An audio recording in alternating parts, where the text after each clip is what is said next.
सुन रहे होंगे कि गैर सुरक्षा श्रेणी के लगभग 90,000 से, जो कि बहुत ही चिंता का विषय है।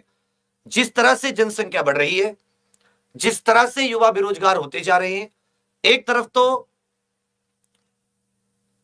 नौकरियां नहीं है, ऊपर से जो नौकरियां हैं उन नौकरियों को भी अगर सरकार समाप्त कर देगी तो जो गांव देहात का बच्चा है, जो आईआईटी या इंजीनियरिंग कॉलेज में नहीं पढ़ा होता, तो वो क्या करेगा फिर?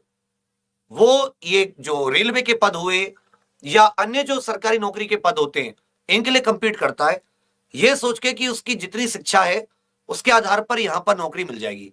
जो आईआईटी से पढ़ता है वो आगे जाता है, और इंजीनियरिंग कॉलेज से इंजीनियरिंग करके बंदा और कुछ फील्ड में चला जाता है।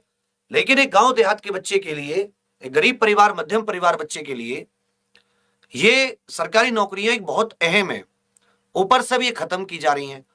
तो ये तो बहुत ही बड़ा सवाल है, बहुत ही ज्यादा मतलब चिंता की बात है। इसके लिए आप लोगों को आवाज उठानी चाहिए। ये नहीं कि भाई मेरी कोचिंग बंद हो जाएगी, मैं, मेरा क्या है, कोचिंग तो मैं किसी और चीज की करा लूंगा, मैं, मेरे में दम होना चाहिए। मैं तो तब भी था जब कोचिंग नहीं कराता था, फिर करा लेंगे। कहना क्या है कि अगर कोई चीज ऐसी हो रही है जो सभी के लिए हानिकारक है, तो मेरे विचार में उसके लिए आवाज उठानी चाहिए, और वही आवाज मैं आप लोगों को बताने की कोशिश कर रहा हूं। तो जितने भी आप सभी हैं, इसको जिस भी माध्यम से, ट्विटर आदि के माध्यम से प्रधानमंत्री जी को पत्र लिखकर या प्रधानमंत्री जी को शिकायत भेजकर, आप जहां भी अपनी इस बात को रख पाए, आप बहुत ही प्रभावी तरीके से, शांतिपूर्ण, संवैधानिक तरीके से इस बात को आगे बढ़ाइए। अन्यथा ऐसे ऐसे सभी कैटेगरी से हटाकर बहुत ज्यादा मुश्किल आ जाने वाली है। और अभी समय है, चुनाव 2024 के अगले साल से ही स्टार्ट हो जाते, देखा जाए तो उसकी तैयारी सरकार अभी से तैयारी शुरू कर दी है। तो कम से कम आप लोगों की बात को रखते हुए सरकार को समझ में आना चाहिए कि ये बहुत ही अहम चीज है। जिस तरीके से रेलवे का विस्तार हो रहा है, उसमें भी आपने कई जगह ऐसा देखा होगा कि वहां पर उन पदों की जरूरत है, लोगों को लिया जाएगा तो वो सेवा में और बेहतर करेंगे। तो सरकार उन पदों को ना समाप्त करे, बल्कि पद और कैसे बढ़ सकते हैं और लोगों को रोजगार कैसे दिया जा सकता है, इस बात पर भी सरकार चिंतन मनन करे। सेकंड चीज, रेवेन्यू बढ़ाया जा सकता है। रेलवे अपना रेवेन्यू बढ़ा रहा है, और कई प्रकार से रेवेन्यू बढ़ाने के साधनों पर ध्यान दे सकता है।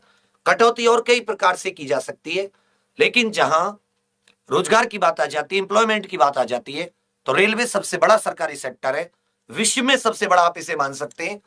अगर हम मोटे तौर पर देखें कि जो बच्चों को एम्प्लॉयमेंट देता है, तो हमारा आप लोगों का सबका एक ये होना चाहिए, गवर्नमेंट से दरख्वास्त, गवर्नमेंट से थोड़ी सी, कि वो कम से कम ये जो पद खत्म किए जा रहे हैं ये ना करे।